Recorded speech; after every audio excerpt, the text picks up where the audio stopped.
Hello, you're with Jog. Jesus on the go with Mithu. අද දවසේ මම ඉන්නේ ලුනාවේ ඇවිදින මං තීරුවේ. ඉතින් ඔයගොල්ලෝ දන්නවා මේ කලපුව නිසා මෙතන හොඳට හුලං තියෙනවා. ඉතින් මම මේ ඉන්නෙත් හොඳට හුලං හමන තැනක.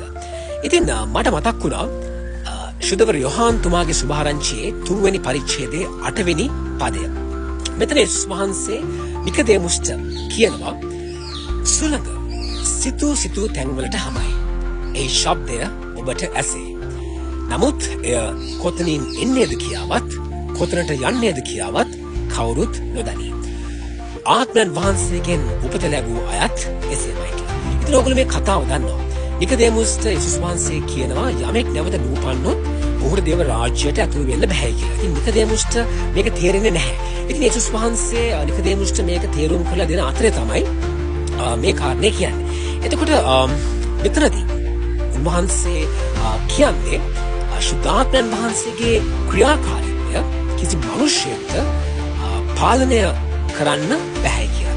කිසිම මිනිසෙකුට ශුද්ධාත්මයන් වහන්සේගේ ක්‍රියාකාරීත්වය ගැන අනාවැකි කියන්න බැහැ කියලා. එතකොට මේ නැවත උපදින්නා වූ මිනිසෙ මේ ගැලවීම ලබන්නා වූ මිනිසෙන් එසේ වන්නේ මේ ශුද්ධාත්මයන් වහන්සේගේ ක්‍රියාකාරීත්වය නිසා. එතකොට මේ දේ සිදුවන්නේ ශුද්ධාත්මයන් වහන්සේගේ කැමැත්තට අනුවයි.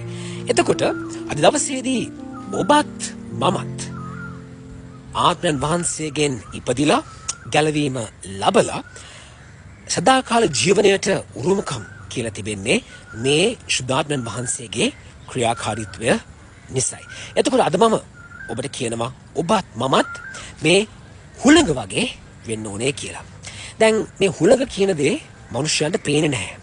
නමුත් අපිට මේ හුළඟ දැනෙනවා. ඒ වගේම මේ හුළඟේ ක්‍රියාකාරීත්වය අපිට පේනවා. එතකොට අපි දිහා මිනිස්සෙක් බැලුවම අපි ආත්මයන් වහන්සේගෙන් උපත ලැබලා තිබෙන බව, එහෙම නැත්නම් ගැලවීම ලැබලා තිබෙන බව අපේ මූණෙන්, එහෙම නැත්නම් අපේ මේ ශරීරයෙන් පේන්නේ නැහැ. නමුත් ඒ මිනිස්සයා අපිව ආශ්‍රය කරනකොට, අපිත් එක්ක කටයුතු කරනකොට ඒ මිනිස්සට තේරෙන්න ඕනේ මොහු ආත්මයන් වහන්සේගෙන් උපත ලැබලා ඒ වගේම ගැලවීම ලැබලා තිබෙනා වූ වෙනස් මිනිසෙක් කියලා. ඒ වගේම අපි දැනගන්න ඕනේ කිතුණුව වශයෙන් අපි දෙවියන් වහන්සේගේ එහෙම නැත්නම් ශුද්ධාත්මයන් වහන්සේගේ පාලනයට අපි යටත් වෙන්න ඕනේ. ලෝකීය පාලනයට නෙමෙයි. ලෝකීය උත්සාහ කරනවා Tamanගේ ග්‍රහණයට පාලනයට අපිව නතු කරගන්න. එතකොට අපි එහෙම වෙනවද?